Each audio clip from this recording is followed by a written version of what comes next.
Hi there, welcome to the Football Spy Show, sponsored by our friends at Renault Vans. And like we said yesterday, the big players now starting to dip into the January sales. Liverpool have already made a move for the Ajax striker, Luis Suarez, and now they've made an approach for the Aston Villa winger, Stewart. The jury's out on whether Downing's of the quality needed to play for Liverpool, but the word is that the Director of Football Strategy, Damien Comolli, has had him watched several times and believes he is. Downing won't come cheap, but Liverpool will play hardball.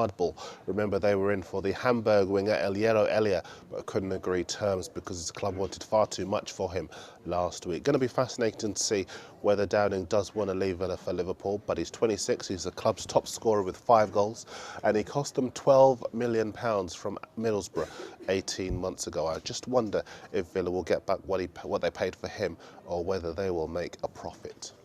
Now, the world and his wife know by now that Darren Bent's very close to becoming a Villa player. English football left stunned yesterday when Sunderland confirmed that they'd received a transfer request and then an offer rising from £18 million to £24 million, which they felt was too good to turn down. It really does look as though Sunderland might struggle without Bent, who scored around about 40% of their goals.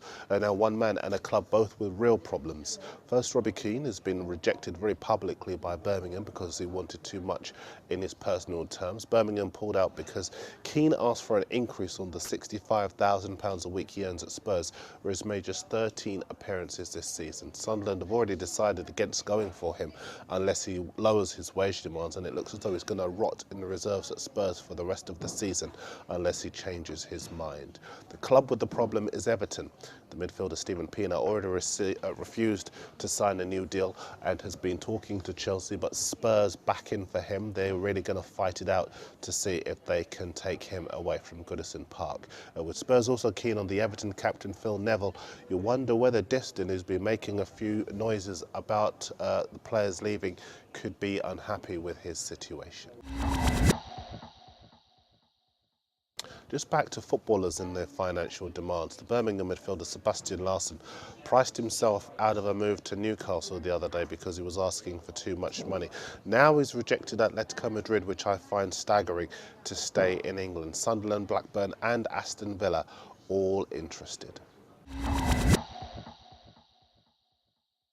Time for your messages, and there are lots of them as usual. Let's start with Valon Barami at West Ham. Lots of you asking if he's going to go to the Italian club Fiorentina. Well, they've made an initial bid, but that's been rejected as the Hammers insist they won around £12 million for the right wing back. Raul Jimenez in Houston, Texas wants news on Carlos Vela. Well, Bolton have made a request to take him on loan from Arsenal, but have yet heard nothing back. Sunderland also been mentioned in the frame for him. To Lagu in Canada. So Alex Ferguson has said he won't sign any players this month for Manchester United, but the Real Madrid midfielder Lassana Diarra is claiming to have an offer from United, so we'll stay on top of that one. Tom Lowe in Australia wants the Liverpool shirt I held up on the show just the other day. He says that I'd most gratefully enjoy that Liverpool shirt you showed on the 13th of January. I just moved to Australia from England. I've watched every video this month so far when I wake up in Australia, and I enjoy it very much. Furthermore, I can rely on you to bring me the news. Or you really are flattering me in this. Basically, thank you for keeping us up to date in our crazy world of football. Give me the Liverpool shirt. It would be a great memory of back home, blah, blah, blah. Tom, just because you're so cheeky, Tom, I've got it here. I'm going to send it to you. Nobody else asked because I'm not sending any others out, but because Tom's so cheeky, I'm going to send him that Liverpool shirt. Now, Andy in Durham, here in England, is asking about Ziani for Newcastle. I assume you're talking about Karim Ziani, the French-born Algerian midfielder who plays for Wolfsburg. Well, he won't be coming to St James's Park as he's just joined the Turkish club Kayserispor on loan for 6 months. And to all of you asking why we're in the office here and not in our normal spot, is because, as you can hear behind us, they're making some changes to the Football Spy studio, which you will see later in the year. They are good changes, so you'll like them when you see them later on. Now, let's take you around the leagues for some European transfer news. Now, Jose Mourinho at Real Madrid's having striker problems. A prolific Gonzalo Higuain is out injured for the rest of the season. Madrid don't fancy paying the big money it would take to loan Emmanuel Adebayor from Man City, so they've moved for their former striker Ruud van Nistelrooy, who's now at Hamburg. Van Nistelrooy has jumped at the chance to go back to the Bernabeu, but Hamburg have blocked it. As a result, Mourinho is making noises about wanting to take Carlos Tevez on loan, with the Spanish daily Marca reporting over the last 48 hours that Real want the Man City striker with a view to a big money permanent deal, talking about £33 million at the end of the season. You know and I know it's not going to happen. Is it? Fenerbahce, Malaga and Monaco all want to sign the left-back Herita Elunga from West Ham. Inter Milan want to sign the €15 million rated Gaston Ramirez from Bologna. And we've got some lower league action for you as well. Now, there's ambition and then there is Sven.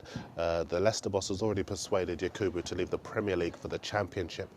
Now he's in for the former Arsenal striker Thierry Henry, who's now with the MLS, as you know. If Sven pulls that one off, then they should carry him shoulder high through the streets of Leicester. Elsewhere, it would appear that Spurs are willing to allow their young midfielder Johnny Bostock to join Charlton on loan. Chris Powell's just taken over there. Hull are looking at the 23-year-old midfielder Tijani Balade. He's a free agent after being released by Slavia Prague this month. Northampton boss Ian Sampson's confident of completing a deal to sign the Crewe striker Calvin Zola this month.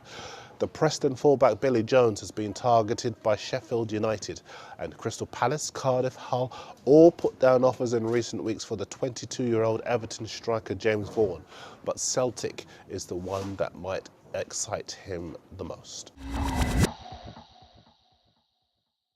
Back to the Premier League, and we're hearing that the striker that Sunderland want to replace Darren Bent is Tottenham's Roman Pavlyuchenko.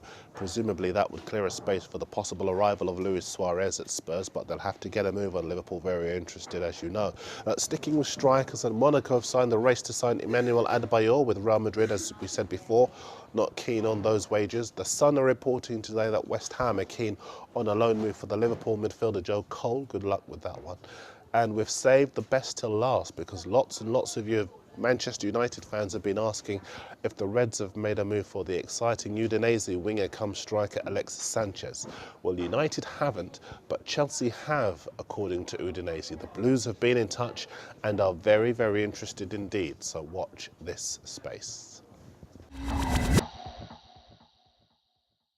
Competition time, and Jason Campbell's in Sherman, Texas, USA. He's the winner of our goals competition from last week. He's an Arsenal fan, a large Arsenal shirt's on his way to him. This week we've got another goals competition, and it works in exactly the same way. Tell me the total number of goals scored in the following 4 games which take place on Saturday.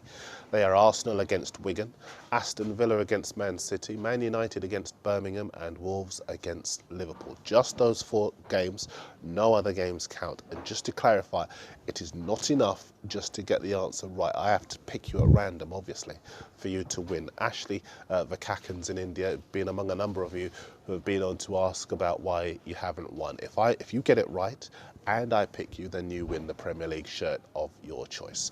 A few of you have already been in touch. Mohammed Farhan is from Singapore. His prediction is a total of 11 goals for the 4 games. He says the show's been really entertaining, keep it up.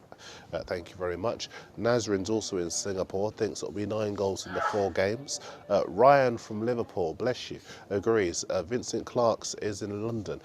He says 10 goals and wants to know if I think Chelsea can claw back a 12-point lead on Man United. Not for me. I think that's it for the title for Chelsea this season. And let's do one more. Lars is from Denmark. He thinks that there will be 11 goals scored at the weekend. Keep your entries and your questions coming. Rob is in the Spy office waiting to update you on all the breaking transfer news this afternoon. The Football Spy show's back tomorrow. I'll see you next time.